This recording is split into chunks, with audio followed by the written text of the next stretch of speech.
Una jornada con movilizaciones, con concentraciones multitudinarias. Quiero saludar al viceministro de Coordinación con los Movimientos Sociales. Con nosotros, Arturo Alessandri. Bienvenido, un placer tenerlo, viceministro. Priscila, como siempre, el gusto es mío. Bueno, yo le decía cansado, me dice no, sorprendido y asoleado, me dijo. Una caminata tremenda hoy. Sí, pero yo le diría más que sorprendido, emocionado, conmovido, impresionado, ¿no? Una marcha, una cantidad de gente inmensa, pero no solo ello, sino la adherencia de la gente, la espontaneidad de la gente al verlo al presidente, al paso al presidente, es lo que nos emociona, nos conmueve. Y bueno, la cantidad de gente, le tengo que confesar, Priscila, que ha excedido pues cualquier expectativa nuestra, ¿no? Asumimos, calculamos que son al menos 120,000 personas que acompañaron la marcha. Que acompañaron la marcha, a tal extremo que cuando ya el acto en San Francisco estaba en su punto cúlmine, todavía la marcha seguía en la Garita de Lima, ¿no? Y cuando estábamos por la Garita de Lima, pues dábamos la vuelta y la marcha estaba evidentemente en el alto, ¿no? Eso es un extremo. Y el otro tema, yo estuve como en la cuarta línea, tercera línea, cuarta línea, porque era un poco dinámica la marcha. Había que ver la forma en la que la presencia del presidente emociona a la gente, ¿no? Yo creo que hoy día el presidente ha recibido miles de abrazos, algunos demasiado emotivos, ¿no? Personas de todas las edades que se aproximaban, querían fotografiarse con él o simplemente abrazarlo.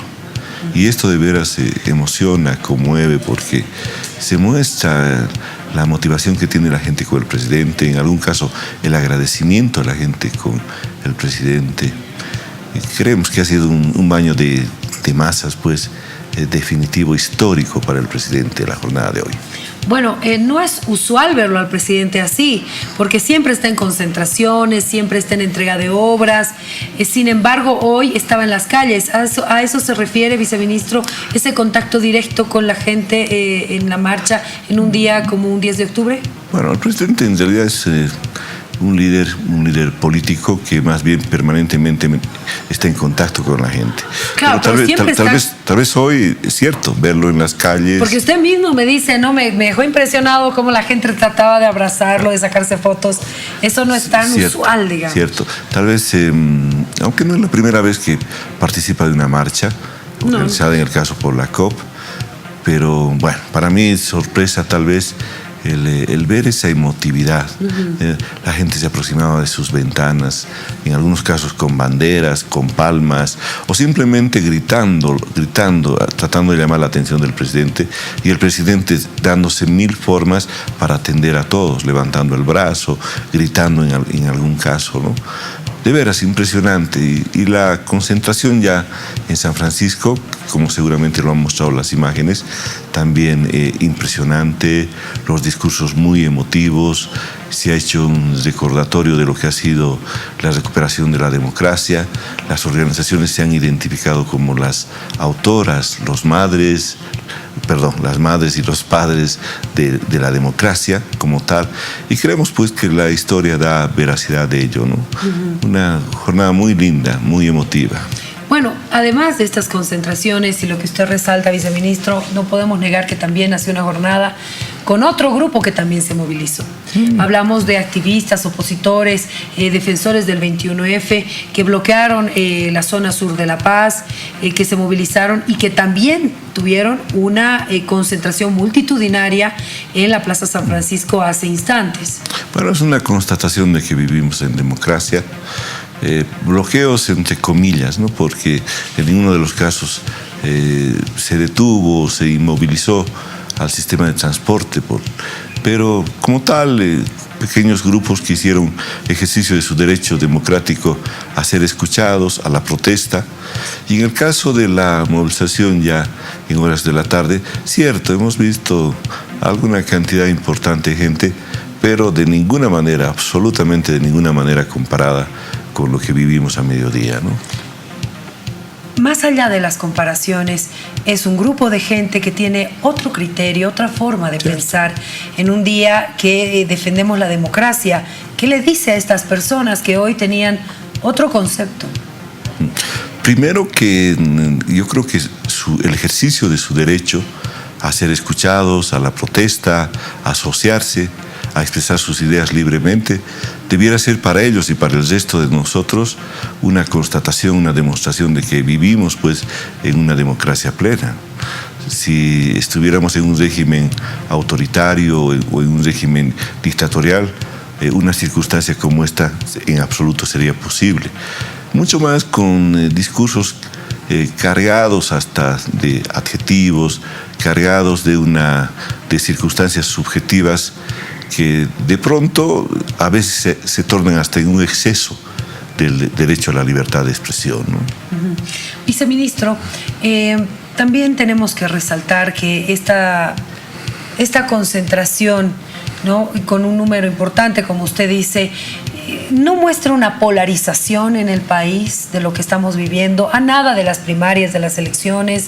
Se ha visto también escenas de mucha violencia, mucha tensión entre bloqueadores, entre gente que quería pasar, en quienes están a favor del presidente Evo Morales, quienes están en contra.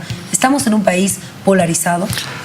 No, estamos en un país que está entrando en una época electoral y obviamente los posicionamientos políticos son propios de este inicio de época, ¿no? Ya tenemos, todos sabemos de la determinación del pueblo, de las organizaciones, de exigir que el presidente Evo Morales sea el candidato nuevamente del movimiento al socialismo. Ese es un tema que todos lo conocemos. Pero también hoy tenemos ya un candidato, entre comillas, oficial. Y obvio, lo que hemos vivido hoy es parte de ese interés ciudadano de un lado y del otro lado, de hacerse escuchar, de hacerse notar. Es parte del ejercicio democrático. La democracia no existiera si no existiera disenso, si no existiera la posibilidad de tener un pensamiento libre, que aunque contraste con el pensamiento del otro. Ahora, se hablaba también, y nos comentaba nuestro compañero desde Santa Cruz, que la concentración en defensa de la democracia, en recordar estos 36 años, terminó con proclamaciones como candidato del presidente Evo Morales. ¿Qué pasa con la vicepresidencia, el candidato? Ya se ha confirmado que será el vicepresidente Álvaro García Linera. En algún momento la COP dijo vamos a analizar. Entendemos que es necesario que exista una definición política. Sin embargo, las organizaciones han hecho escuchar su punto de vista. Muchas coinciden en que el binomio histórico Evo Morales-Álvaro García Linera es lo más aconsejable para la profundización del proceso y seguramente en las próximas semanas vamos a tener ya una definición política al respecto, ¿no? Por lo pronto, mientras no tengamos oficialmente la noticia, es tal vez la tendencia o la voluntad expresada de las organizaciones, pero todavía no es una definición tomada como instrumento político, ¿no? Ahora, el vicepresidente en muchas ocasiones dijo, no, yo ya no voy más. La política es dinámica, Priscila, ¿no? Y yo creo que Evo y Álvaro son dos sujetos históricos que ya no se pertenecen a sí mismos, sino le pertenecen a un proceso histórico, le pertenecen a la voluntad del pueblo, en este caso esgrimido por sus organizaciones, y por tanto ellos tienen una responsabilidad con la historia y el proceso. Viceministro, pero hay algo que yo resalto de lo que dijo el vicepresidente. Dijo, yo tengo una hija, yo tengo una esposa, y quiero vivir los momentos importantes de mi hija también. Entonces, ahí me dice usted, no le pertenece su vida. No sé cuánto así, porque Alba, tengo entendido que es la niña de sus ojos, no es su hija. Es más, él comparte mucho con ella. Es una circunstancia compleja, sin duda, sí, ¿no? me imagino. Pero los grandes líderes, los líderes que han hecho historia, están muchas veces convocados a ese tipo de sacrificios. No soy yo quien para opinar de la vida personal.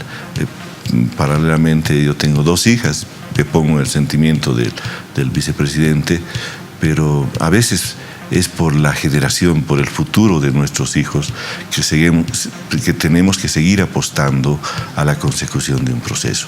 Yo soy un convencido de que si no quiero que la generación de mis hijas y los hijos de mis hijas sangren, tengan que enfrentarse nuevamente a una situación de lucha histórica contra la injusticia social, he de seguir pues en esta causa y mucho más en la importancia, en la trascendencia que tiene, digamos, el liderazgo de nuestro presidente, pero también de nuestro vicepresidente. ¿Cuándo se va a conocer ya esta definición? Me imagino que poco antes de la fecha establecida por el Tribunal Supremo Electoral, que entiendo es a finales del mes de noviembre, ¿no?